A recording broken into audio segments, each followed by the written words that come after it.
오늘 우리에게 주시는 하나님의 말씀은 여호수아 24장 14절에서 15절 말씀입니다. 여호수아 24장 14절에서 15절 말씀입니다. 구약 성경 357면에 있습니다. 제가 봉독하겠습니다.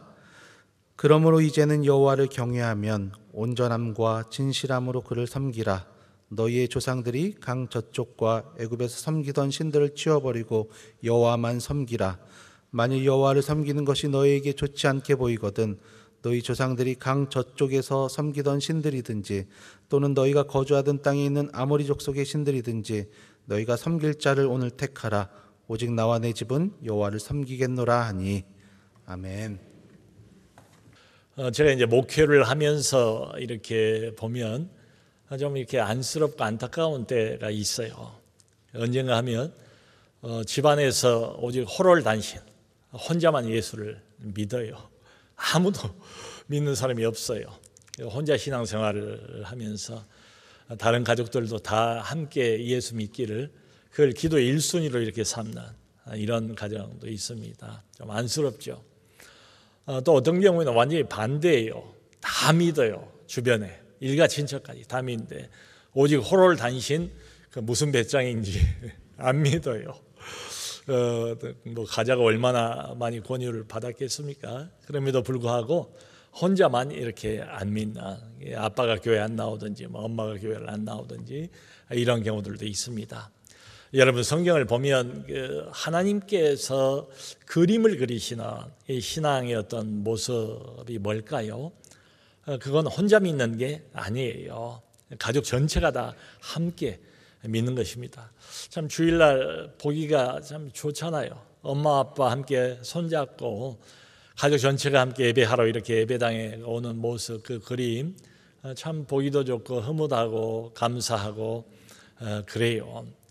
그런데 거기서도 끝이 아니에요. 성경을 보면 예수를 믿는 것, 하나님을 믿고 신앙생활을 하는 것은 흔히 계대적이다 이런 말을 해요. 계대적이란 말은 무슨 뜻인가 하면 대를 이어서 계승이 된다 이런 뜻입니다. 그러니까 내 가족만, 내 직계 가족만 믿고 거기서 끝나는 것도 아니에요. 오고 오는 모든 그 내 후손들까지 전체가 다 계대적으로 이 신앙을 물려받아서 모든 가족의 역사지요. 가족 전체가 다 믿는 겁니다. 여러분 우리 안에도 3대째 신앙생활하는 가정들이 적지가 않습니다. 뭐 3대라고 해야 아버지 그리고 내가 또 아이를 가지면 우리 아이들까지 그럼 벌써 3대가 되잖아요. 할아버지 할머니까지 거기에 포함이 되면 벌써 4대가 됩니다. 4대째 신앙생활하는 가정도 우리 주변에 심심찮게 있고요. 또 좀 드물긴 하지만 5대째 신앙생활하는 가정도 있고 그렇습니다. 그 성경을 보면 구약 성경에 마치 보통 명사처럼 종종 등장하는 표현이 있어요. 하나님은 어떤 하나님이십니까? 아브라함의 하나님이요, 이삭의 하나님이요, 야곱의 하나님이라고. 아브라함 혼자만의 하나님이 아니래요. 이삭의 하나님, 야곱의 하나님, 오고 오는 그 12지파 모든 백성들 자자손손 모두가 다 영적인 유산을 함께 물려받아서 거대한 한 가족 공동체를 이룬 거지요. 그게 어찌 보면 교회입니다. 이처럼 신앙이라는 것은 가족 단위, 하나님께서 그리시는 그림은 그겁니다. 바라시는 그림은 그거예요. 나 혼자만 아니고 가족 전체가, 그리고 나에 대해서만 신앙생활 잘하는 게 아니고 내 자손들, 내 자녀들, 내 손주들 때까지 모든 그 후손들이 다 하나님을 믿는 이런 게 하나님께서 그리는 그림입니다. 그 신약 성경을 보면 디모데라는 젊은 사역자가 나와요. 아주 신실한 사역자입니다. 바울이 믿음으로 낳은 아들 이렇게 부를 정도로 아끼고 사랑했던 제자예요. 디모데. 그런데 디모데 후서를 보면 이런 이야기가 있습니다. 아마 아버지는 유대인이고 어머니는 이제 헬라인 쪽이에요. 피가 섞인 겁니다. 근데 디모데 후서 1장 5절을 보면 바울이 디모데에게 이렇게 이제 칭찬을 해요. 디모데야, 너의 마음속에 순수한 믿음이 있다는 걸 내가 안다. 순수한 믿음이 그 안에 있대요. 자, 근데 그 다음이 중요합니다. 이어서 이런 말을 합니다. 근데 너의 이 믿음은 먼저 내 외조모 로이스와 내 어머니 유니게 속에 있더니 내 속에도 있는 줄을 확신하노라. 이 디모데의 순수한 믿음, 바른 믿음, 이게 디모데 스스로가 만든 것으로 말하질 않아요. 그것보다 역사가 있대요. 네가 이런 믿음을 오늘날 갖게 된 이유가 있다. 그것은 너로부터 시작하지 않는다. 거슬러 올라가서 너의 외할머니 로이스 그리고 너의 어머니가 그 신앙을 그대로 물려받았다. 그 밝고 순수하고 깨끗한 신앙을 어머니 요니게가 물려받고 바로 그 신앙이 그대로 너에게 전수가 된 거다. 신앙은 계대적입니다. 이게 후손들에게 계속 전수가 되어 가는 거예요. 아마 이 어머니 유니게 그리고 외할머니 로이스 역시 바울이 잘 알고 있던 믿음의 여인들이었음이 분명합니다. 여러분 이런 거 보면 우리가 아이들에게 생명을 주지요. 육신의 생명을 주지 않습니까? 또 우리가 나중에 이 세상을 떠날 때 아이들에게 뭔가를 좀 남겨주려고 유산을 남겨주려고 애를 쓰잖아요. 근데 그것만 남겨주는 게 아니다. 더 중요한 유산이 있다. 그것은 영적인 유산이다. 아이들에게 육적인 생명만 주는 데서 끝나는 것이 아니고 영적인 생명까지를 이렇게 만들어주는 여기까지가 믿는 부모의 책임의 영역이라고 생각을 합니다. 오늘 오후 그러니까 4부 예배입니다. 이담 예배 바로 이 자리에서 유아 세례식이 있습니다. 1년에 저희는 2차례 해요. 어린이 주일날 합니다. 항상. 그런데 가끔 가다 보면요, 그 조부모들 할머니 할아버지들이 그걸 축하해 주려고 오는 경우가 있어요. 그것도 서울도 아니고 저 멀리 지방에 있는데도 일부러 걸음을 하셔서 이 귀중한 날을 놓칠 수 없다 해서 할머니 할아버지들이 와서 온 가족이 함께 모여서 어린 아가의 그 유아 세례식을 함께 바라보면서 감사하고 함께 축하해 주면 참 이게 보는 것 자체가 은혜가 돼요. 여러분 참 어린 아이를 위해서 이게 튼튼한 믿음의 울타리들이 여러분이 있다는 게 얼마나 감사합니까? 그야말로 이 아이를 위해서 여러 사람들이 마음을 담아서 기도해 주는 것이야말로 얼마나 이 아이는 복된 영혼입니까? 얼마나 참 든든한 영혼입니까? 성도 여러분, 우리가 부모로서 좀 뭔가 부족할 수 있습니다. 물질이 좀 부족할 수도 있고 이것저것 아쉬울 수도 있고 그렇죠. 그래서 아이들에게 해주고 싶은 마음은 꿀떡 같지만 그렇게 못하는 경우가 또 있지요. 그러나 그러다 할지라도 아이들을 위해서 우리가 기도할 수는 있지 않습니까? 나는 힘이 없으니까 아이들을 위해서 제대로 뭔가를 못 챙겨줘요. 그럼에도 불구하고 불가능이 없으신 우리 하나님께 이 아이의 영혼을 맡기고 계속해서 기도할 수는 있지 않습니까? 그 어느 유수한 대학의 의과대학을 수석으로 이분이 졸업을 했더라고요. 그리고 미국 가서 이제 유명한 암 전문 의가 됐어요. 근데 이분 이제 하는 이야기를 들어보니까 이런 말씀을 하세요. 아버지가 직업군인이셨는데 자기가 6살 때 돌아가셨대요. 그 이후로는 참 어머니 홀로 고생을 하셨죠. 홀어머니 밑에서 늘 일을 해야만 먹고 살 수가 있었으니까 어머니가 그렇게 애쓰면서 자기들이 이제 뒷바라지를 한 거예요. 근데 어머니가 평소에는 아주 인자하고 자비로우신 이런 분이었는데 이 믿음에 관해서는 얼마나 엄하게 자기들을 교육을 하셨는지 본인은 새벽 기도가 한 1시간이나 떨어진 거리에 있는 교회인데도 빠지지 않고 왔다 갔다 이렇게 하시면서 저녁에는 꼭 저녁 가정 예배를 드렸대요. 근데 가정 예배 드릴 때는 가장 좋은 옷을 입고 애들이 얼마나 힘들겠어요. 근데 가장 좋은 옷을 입히고 책상 다리 탁 정자세로 이렇게 앉혀서 정말 마음을 담아서 정성스럽게 예배를 드리도록 그렇게 하셨대요. 다른 때는 이분이 너그러우신 분인데 예배 시간에 딴짓을 하거나 딴전을 팔면 혼을 내고 매도 때리시고 이랬다는 거예요. 그러면서 그때 어머니가 하신 말씀이 아직도 생생한데 뭐라고 말씀하시는가 하면 내가 너희에게 줄 것이 무엇이 있겠느냐, 내가 너희에게 돈을 주겠느냐, 내가 너희에게 세상 것을 주겠느냐, 내가 너희에게 줄 수 있는 것은 오직 예수 그리스도의 이름밖에 없다. 이렇게 말씀을 하시면서 자기들 신앙교육을 하셨다. 참 정성스럽게 마음을 담아서 예배를 드리는 것을 어려서부터 일찍 몸에 자기가 익히게 됐다는 거예요. 영혼에 익히게 됐다는 거예요. 여러분 이런 거 보면 신앙이라는 게 이론이 아니지 않습니까? 신앙이 무슨 과학 이론도 아니고 무슨 뭐 물리학 이론도 아니잖아요. 신앙은 부모의 인격을 통해서 전달되는 인격적인 진리잖아요. 그러다 보니까 어쩔 수 없이 부모의 그 신앙, 살아있는 그 인격적인 그 신앙이 아이들에게 그대로 고스란히 전수가 되는 것 아닌가 생각이 됩니다. 오늘 본문 아까 읽은 것은 여호수아서 마지막 장입니다. 여호수아서 24장이에요. 이제 여호수아는 곧 이 세상을 떠나야 됩니다. 할 임무를 다 했어요. 하나님이 부르세요. 죽음을 눈앞에 놓고 있습니다. 그러니까 24장의 이 내용은 여호수아의 마지막 고별 설교입니다. 마치 유언과 같아요. 그러니까 가장 중요한 말, 그야말로 죽기 전까지 또 외치고 또 외쳐도 모자랄 그 말을 이 안에 여호수아가 담고 있어요. 자, 그런데 여기 24장 1절을 보면 여호수아가 모든 이스라엘 백성들을 다 부릅니다. 어디로 모이라고 부르는가 하면 세겜이라는 장소로 불러요. 여러분 구약에 보면 세겜이라는 장소가 나오지 않습니까? 여기가 참 특별한 의미가 있어요. 그러니까 몇 사람 대표만 부른 게 아니에요. 여호수아가 이스라엘 백성을 전국에서 다 불러 모아요. 일부러 이 장소로 불러 모읍니다. 의도적이에요. 세겜이 왜 중요한 장소인가 하면은 여러분 그 믿음의 조상이라는 아브라함이 갈대아 우르에서 부름을 받았잖아요. 부름을 받고 갈 바를 알지 못하고 떠났습니다. 그런데 하나님께서 인도하신 대로 가다가 정착을 한 곳이 이제 가나안 땅 안으로 들어오게 된 거예요. 그래서 아브라함이 가나안 땅에 들어와서 맨 먼저 제단을 쌓고 예배를 드렸던 장소가 바로 세겜입니다. 의미가 있죠. 또 세 번째 족장인 야곱은 개인적으로 인간적으로는 욕심도 많고 집착도 아주 심하고 이런 사람이죠. 그런데 하나님의 계획 가운데서 좀 멀리 바단 아람 외삼촌 집으로 쫓겨가지 않습니까? 거기서 20년 동안 고생을 해요.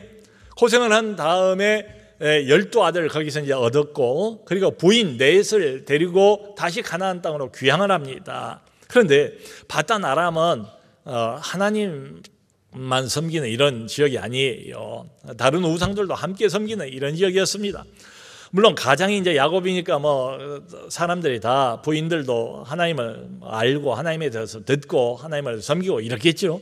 그러니까 일종의 혼합 종교였던 것 같아요. 그러면서도 자기들이 어렸을 때부터 거기에서 섬겼던 그 우상들을 버리지 않고 그대로 가지고 있었던 것으로 보입니다. 그런데 세겜으로 와서 귀향을 해서 이 야곱의 가족들이 세겜으로 와서 세겜에다가 그 모든 가지고 있던 은밀하게 숨겨놓았던 가족들의 모든 우상을 다 파묻어 버립니다. 그리고 우상 숭배를 끝내버린 장소가 바로 세겜이에요. 그러니까 이렇게 보면 세겜은 굉장히 영적으로 의미가 있는 장소죠. 영적 갱신의 장소 세겜입니다. 영적 각성의 장소가 세겜입니다. 하나님과의 관계를 다시 새롭게 해서 새롭게 출발하는 장소가 세겜입니다. 그러니까 여호수아가 이 장소로 특별히 백성들을 부른 이유가 짐작이 가지 않습니까? 바로 여기에서 내가 죽기 전에 다시 한번 신앙적인 결단을 하라고 여호수아가 촉구를 하는 내용입니다. 그래서 여기 14절 보면 그 뒤에 이런 말이 나와요. 너희가 지금까지 은밀히 가지고 숨기고 섬기고 있던 모든 우상을 치워버리고 여호와만 섬기라. 요구는 간단해요. 이 말이 어렵습니까? 이 말이 애매합니까? 모호하지 않습니다. 아주 분명합니다. 간단해요. 너희가 갖고 있는 모든 우상을 지금 당장 다 치워버려라. 다 던져버려라. 묻어버려라. 그리고 여호와만 섬기라 라고 강하게 도전을 합니다. 이 앞에 이제 1절부터 여호수아 쭉 설교가 시작이 되는데요. 1절부터 13절을 보면 이스라엘의 역사를 개괄을 해서 설명을 해줘요. 아브라함 믿음의 조상부터 시작하지 않습니까? 그 다음에 이삭에게 야곱에게 이 믿음이 전수가 돼요. 그리고는 나중에 하나님 계획 가운데서 애굽으로 쫓겨가지 않습니까? 400년 동안 노예 생활하지 않습니까? 그런데 하나님께서 모세와 아론을 또 보내셨대요.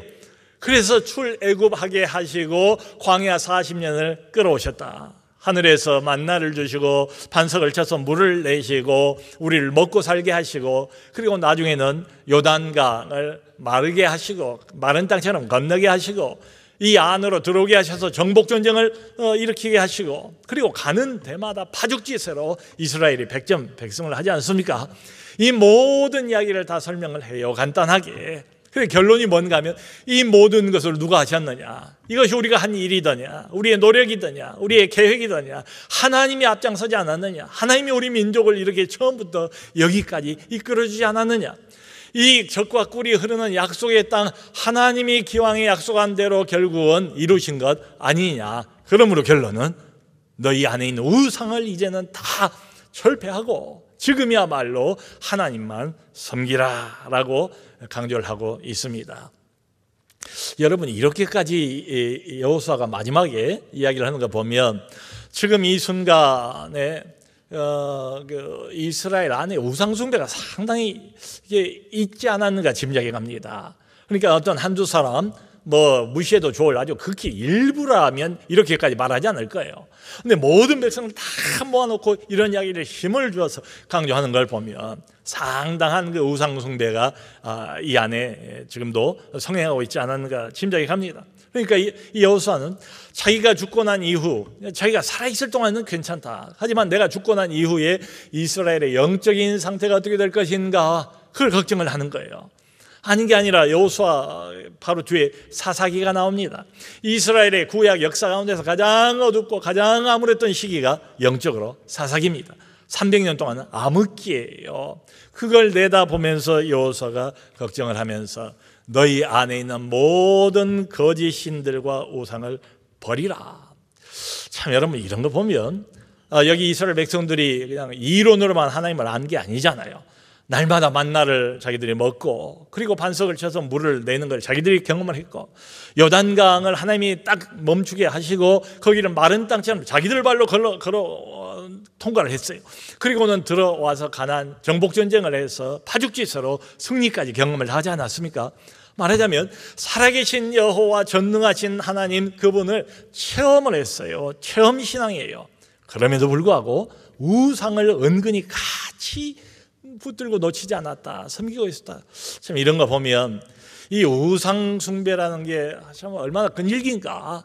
이거 마치 본능과 같지 않은가, 사람에게.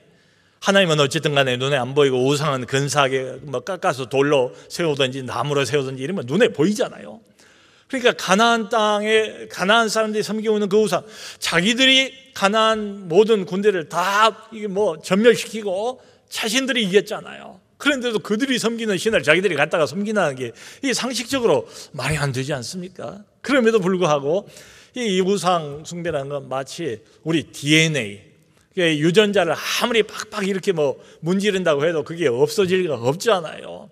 우상 숭배가 인간에게는 그런 것 아닌가. 온갖 혜택을 하나님으로부터 다 받고 누리고 있음에도 불구하고 우상을 놓지 못하는, 그런 거 보면 참 이 우상 숭배가 신기해요. 마치 잡초와 같지 않은가. 여름에 그냥 막 솟아난 잡초를 별을 위해서 제거를 하고 또 제거를 해도 조금만 있으면 또 나오고 이런 것처럼, 여러분, 진짜 하나님 한 분밖에 없습니다. 참 하나님, 참 신은 성경의 하나님 한 분밖에 없습니다. 구약은 온통 그 싸움이에요. 여러 수많은 신들, 이름이 신이라고 불리우는 이런 존재들이 있었을지 모르지만 참 신은 성경의 하나님 한 분밖에 없다. 그러므로 이 살아계신 성경의 하나님 말고 모든 것은 다 우상이다. 네, 여러분, 우상은 참 별것도 아니고 사실은 신도 아니고 존재하지도 않아요.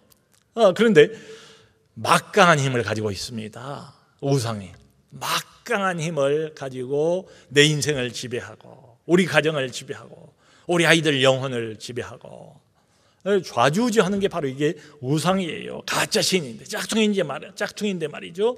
그러면서 마치 하나님이라도 되는 것처럼 이 우상을 기대고 의지하는, 이게 바로 우상입니다. 바로 그 우상들을 다 버리라, 여호와만 섬기라. 자, 여러분, 다시 한번 우리가 이걸 기억할 필요가 있습니다. 지금 이 순간에 죽기 전에 여호수아가 누구를 향해서 이렇게 외치고 있습니까? 하나님을 모르는 이방인들입니까? 하나님하고 상관없는 불신자들에게 이야기를 합니까? 아니죠. 말씀드린 것처럼 이미 하나님의 은혜를 맛보고 하나님이 일으키신 그 역사를 몸소 체험을 했던 소위 하나님의 백성들, 하나님의 가족 공동체 전체를 향해서 외치고 있습니다. 오늘은 어린이 주일입니다. 우리에게 주신 귀한 생명 어린이들 잘 자라게 해야죠. 하나님의 사람으로, 믿음의 사람으로 그 책임, 영적인 책임이 우리에게 있어요.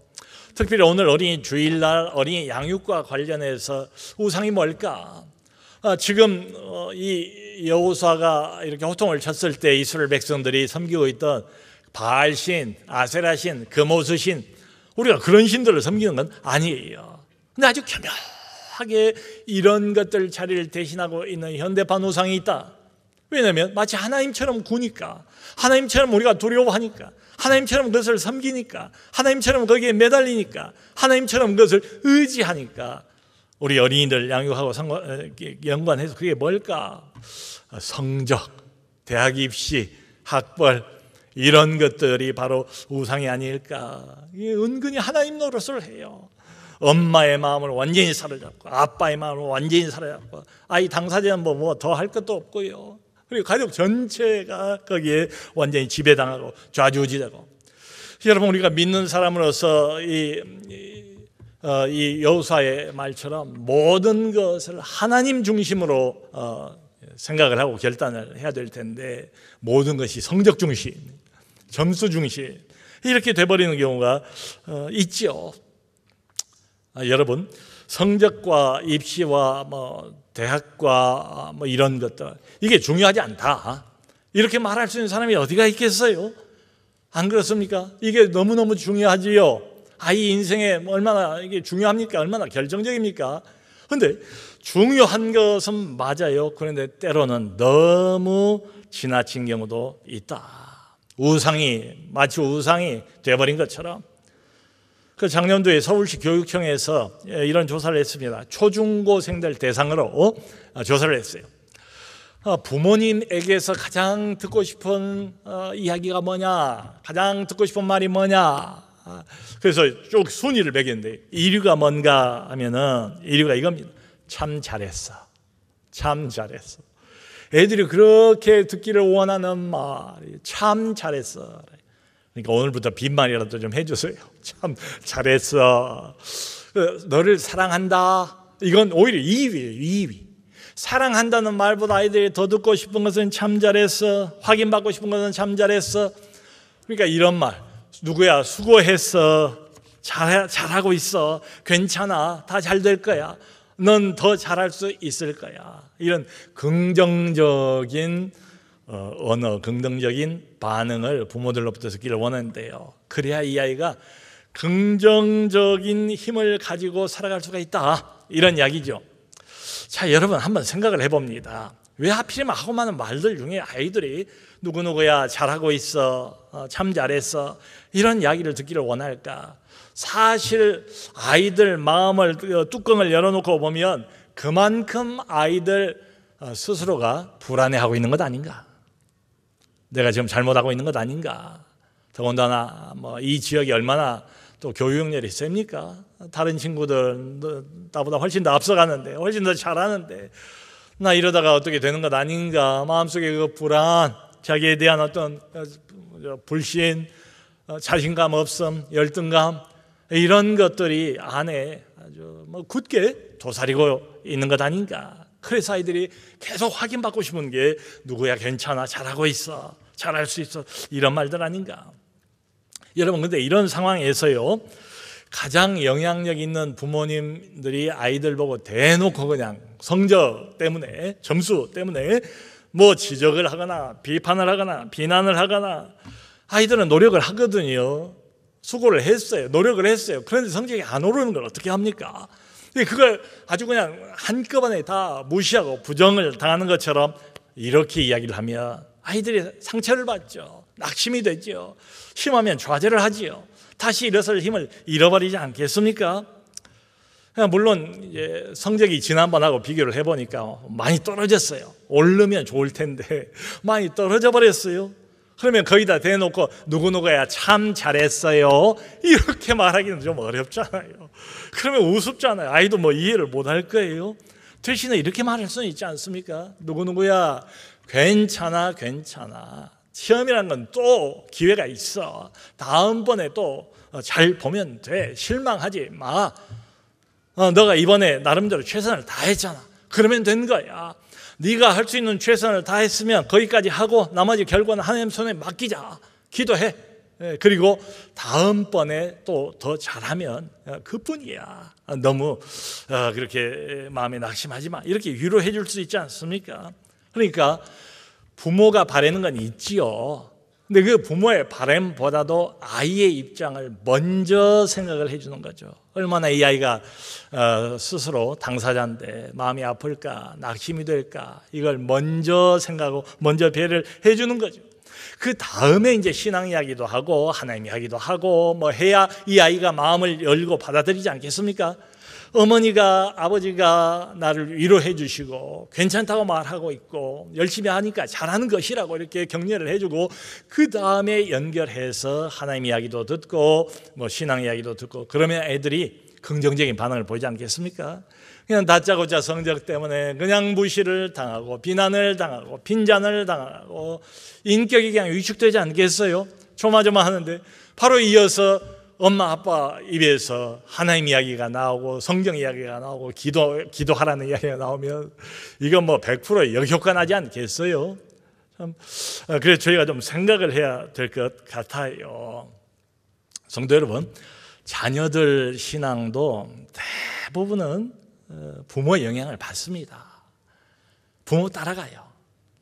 물론 예외가 있습니다. 성경을 보면 다윗 같은 출중한 영성을 갖고 있는 사람에게서 압살롬 같은 패역한 자식이 나와요. 사울 왕같이 정말 패역한 이런 사람에게서 또 요나단 같은 믿음에 걸출한 인물이 나오기도 해요. 그런데 일반적인 것은 이건 예외입니다. 예외는 늘 극소수에 불과해요.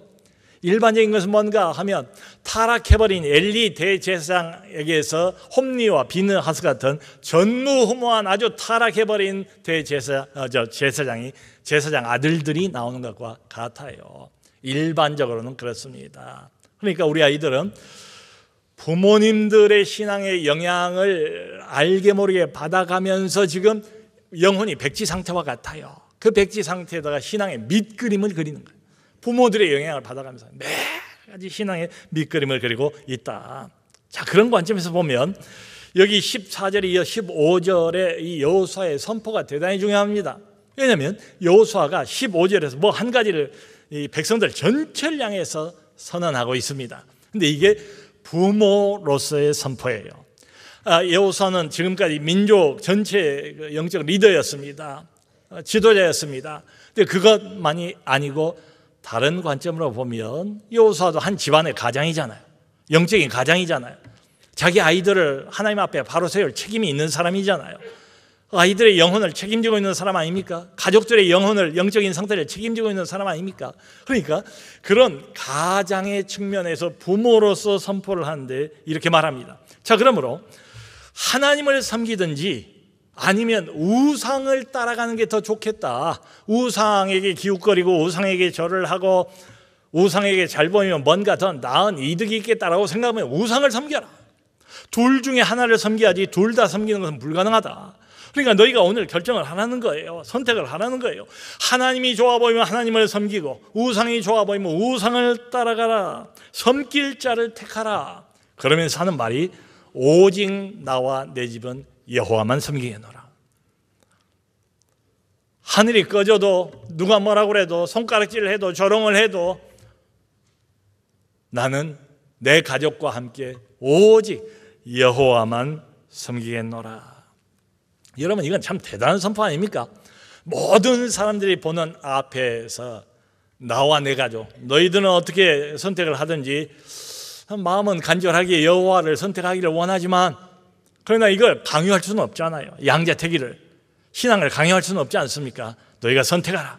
그런다. 나와 내 집은 오직 여호와만 섬기겠노라. 그러니까 이 말 속에는 이런 의미도 함축이 되어 있죠. 많은 게 함축이 되어 있어요. 내 자녀들이 나중에 어떤 학교를 갈지 내가 알 바 아니다. 모른다. 근데 그럼에도 불구하고 가장 중요한 것은 이 아이들에게도 여호와 중심으로 살아가는 것이다. 이 아이들이 뭘 해서 먹고 살지, 벌어먹고 살지 난 모른다. 어느 정도 경제력을 가지게 될지, 어느 정도의 위치에 이 사회에서 올라가게 될지 그건 내가 내다보질 못한다. 그러나 어떤 직업을 갖든, 어떤 위치에 있든, 어떤 환경, 어떤 상황에 놓여있다 할지라도 오직 나와 내 아이들, 내 가정 전체는 다 여호와 우선으로 살겠다. 하나님 우선으로 살겠다. 이것을 양보하지 않겠다. 지금 그런 대단한 선언입니다. 여러분, 하나님만 섬긴다고 해서 그러면 학원도 안 보내고 과외도 안 보내고 주구장창 기도만 해라 이런 이야기가 아니죠. 할 걸 다 해야지요.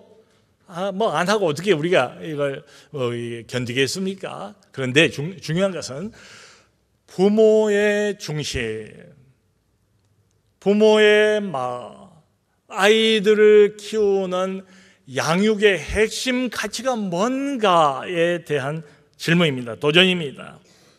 여러분, 부모가 성적과 입시 이런 것들에 강박적으로 사로잡히게 되면 자꾸 그걸 체크하지 않겠어요? 일희일비해요. 성적과 점수 따라서 조금 올라가면 막 좋아하고 또 조금 떨어지면 그냥 막 낙심하고 실망하고 아이들 막 핀잔을 주고 비난을 하고 책망을 하고 이렇게 돼요. 여러분, 그러면 나중에 어떻게 되겠습니까? 우리가 짐작해 볼 수 있잖아요. 아이가 사라져버려요. 아이의 정체성이 없어요. 이름 석자 우리 집 아이 누구가 없어요. 성적만 있어요. 점수만 있어요.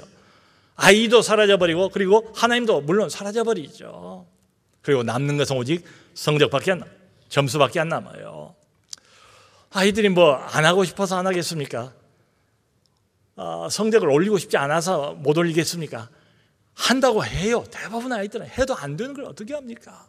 근데 거기다 대고 그냥 막 얼음장을 놓고 압박을 가고 그러면 애들이 갈 데가 없어요. 견딜 수가 없어요. 그래서 우리 부모들이 사실은 좀 먼저 생각해야 되지 않겠는가? 먼저 던져야 할 질문은 이겁니다. 오직 나와 내 집은 여호와만 섬기겠노라 했는데 우리 아이에게 정말로 중요한 게 뭘까? 이 아이 인생에 가장 중요한 게 뭘까? 그 생각을 먼저 해야 되지 않을까? 여러분, 세상에 중요한 것들 많잖아요. 이것도 중요하고 저것도 놓칠 수 없고 우리 그 소중한 아이를 위해서 이것도 붙잡아야 되고 저것도 붙잡아야 되고 다 맞습니다. 같은 부모 심정이에요. 그런데 가장 중요한 것은 늘 하나밖에 없습니다. 좋은 것들 중에서 최상의 것은 하나밖에 없습니다. 그걸 지금 여호수아가 말하는 거예요. 세상에 이것도 중요하고 저것도 중요합니다. 그런데 가장 중요한 것은 오직 나와 내 집은 여호와만 섬기겠노라. 가장 중요한 것을 딱 중심에 세워놓고 나머지는 거기에 따라서 재편성을 하면 돼요. 그래야 질서가 잡히지 않습니까? 그래야 인생이 뭔가 이렇게 규모 있게 질서 있게 나가지 않습니까? 그러므로 아마 가장 먼저 부모가 스스로 자기 신앙을 점검해 보는 게 맞지 않을까. 여호수아의 이 고백처럼 나 역시 이런 동일한 고백을 할 수 있는가? 내 인생에 있어서 가장 중요한 것은 과연 무엇인가? 우리 가정에 있어서 가장 중요한 것 한 가지를 나는 무엇이라고 생각하고 있는가? 신앙적인 가치가 과연 최우선인가? 하나님과 나와의 관계, 우리 아이와의 관계, 이게 가장 최우선인가? 제가 잘 아는 목회자 한 분이 계십니다. 그 목사님이 이제 그런 간증을 해요. 여러분, 그 목회자 자녀는 어려서부터 누가 말을 안 했는데도 불구하고 자기가 이제 목사 자녀라는 걸 아니까 눈치를 봐요. 그러니까 교회 와도 말을 좀 조심스럽게 해야 되고 목회자 자녀라는 그런 은근한 압박이 이제 있는가 보지요. 마음에 부담이 돼요. 그래서 이런 말도 있습니다. 목회자 자녀는 뭐 아니면 도다. 어쨌든 정도의 차이는 있을지 몰라도 어려운 과정들을 다 겪어요. 어렸을 때는 그냥 이제 못 모르고 교회 이제 나가고 따라가고 이렇게 했는데 아이가 자랍니다. 사춘기가 옵니다. 그러면 의식도 커가고 이제 객관적으로 자기 이제 부모 또 목회하는 아빠를 볼 수가 있잖아요. 어렸을 때는 아빠가 대단한 인물인 줄 알았더니 커서 보니까 아빠가 결점도 많고 성질도 급하고 또 모순 투성이이고 이것저것 약한 부분이 많더라 이거지요. 그러니까 아빠에 대한 신뢰를 점점 잃어버리게 되지요. 그러면서 이 사춘기 반항기를 이렇게 지나가면서 이렇게 이제 좀 이게 튀어나가는 이런 경우도 없잖아 있어요. 그러니까 그 목사님 자녀들로 비슷한 과정을 겪었대요. 근데 이제 희한한 게 이겁니다. 나이를 먹어갈수록 뭐라고 대놓고 아빠가 뭐 이게 잔소리를 하기가 어렵잖아요. 이게 뭐 강요해서 되는 게 아니지 않습니까? 신앙이라는 게. 그래서 그냥 기도만 끙끙거리면서 이제 하는 그런 세월을 쭉 보냈다는 거예요. 근데 희한한 일이 일어났다는 겁니다. 이게 뭔가 하면 10대를 지나고 20대로 넘어가고 20대 중반을 지나고 직장을 얻고 나중에 결혼을 하고 또 아이들을 낳고 나서, 그러니까 객관적으로 보면 더 이상 이제 아빠의 어떤 신앙의 그물을 벗어나 버린 이런 아이들인데, 그때 보니까 아이들이 점점 꼭 여호수아 이 말처럼 오직 나와 내 집은 여호와만 섬기겠노라. 아이들 스스로가 하나님 중심의 선택을 하더래요. 굉장히 중요한 그 결단, 직장이라든가 결혼이라든가 뭐 이런 것도 있지 않습니까?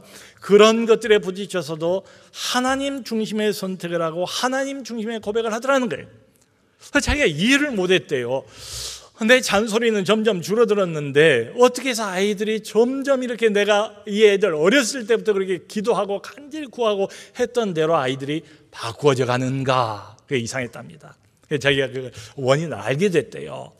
그러니까 아이들이 나이를 먹어가면서 이제 아빠 엄마를 인간적인 좀 한 사람의 인간으로서 이게 보기 시작하지 않습니까? 약점도 많고 허물도 많고 뭐 그걸 알아요.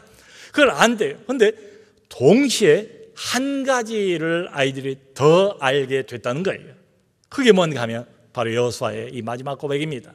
나와 내 집은 오직 여호와만 섬기겠노라. 엄마 아빠가 저렇게 약한데, 저렇게 허물도 많은데, 저렇게 모순적인데, 그럼에도 불구하고 목회 일선에서 온갖 어려움과 비바람을 다 맞아가면서 놓치지 않는 한 가지 절대 가치가 있구나. 그걸 애들이 동시에 같이 봤다는 거예요. 인간적인 연약함도 물론 보지만 아이들이 엄마 아빠가 지금까지 이렇게 살고 매달리고 그래도 또다시 넘어졌다가도 일어나서 여기까지 인생을 꾸려온 절대 원인, 기본적인 동기가 뭔가, 아하, 나와 내 집은 오직 여호와만 섬기겠노라. 그걸 애들이 동시에 알게 됐다는 거예요. 그냥 머리로만 안 정도가 아니라 그걸 아이들이 나이를 먹으니까 체험적으로 느끼게 됐다는 이야기입니다. 자, 여러분, 그러므로 여호수아처럼 아이들 이렇게 믿음의 사람, 하나님의 사람을 만들고 싶으면 이러면 될 것 같아요. 엄마 아빠가 다른 건 다 차치하고 얼마나 간절히 그야말로 마음 1순위로 너희들이 오직 한 가지, 하나님 중심으로 살고 하나님만 섬기면서 살고 하나님을 최우선으로 살기를 얼마나 진심으로 바라는가를 아이들이 알게 해주면 됩니다. 사랑하는 성도 여러분, 우리 가정은 하나님의 은총 안에 있습니다. 누가 뭐라고 해도.